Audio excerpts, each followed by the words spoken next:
Mr. Klein, when talks began of the abolishment of the 3rd Avenue L, statements were made by many city officials that the L would not be done away with until the 2nd Avenue subway had been completed. Well, now the Manhattan branch of the L has been taken out of service, and nothing has been said about the 2nd Avenue subway.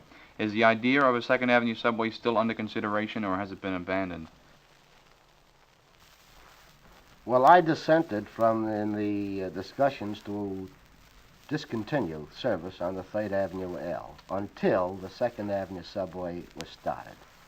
I think that it's shameful that the 2nd Avenue subway, it has not been started up to date.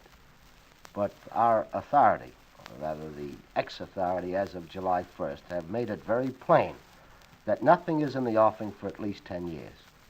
But the plan as yet has not been abandoned, is that true?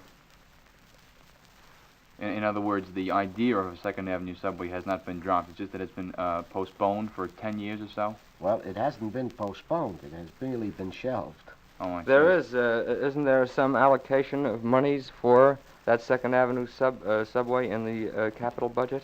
Well, no. In 1951, the people of the city of New York voted on a $500 million bond issue to build the 2nd Avenue subway, the Nostrand Avenue extension, and the Utica Avenue extension. Unfortunately, about $181 million of that has already been spent for other projects, which leaves nothing left for the 2nd Avenue subway. That, to me, was a direct violation and a moral disobedience of the law itself, but it was done.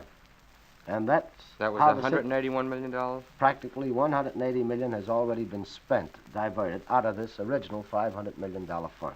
How has it been spent? It's Where was been it spent diverted? on other major improvements in the subway system. Where have the people who were accustomed to riding the 3rd Avenue L gone? Do you have any figures or any ideas where they've gone? I assume those who must go to work have gone into either the subway or some other bus line. Well, I mean, is there an example of overcrowding or increases on these bus lines or subways? Well, all you need to do is get into that Lexington Avenue subway any morning and you'll answer it yourself. Right.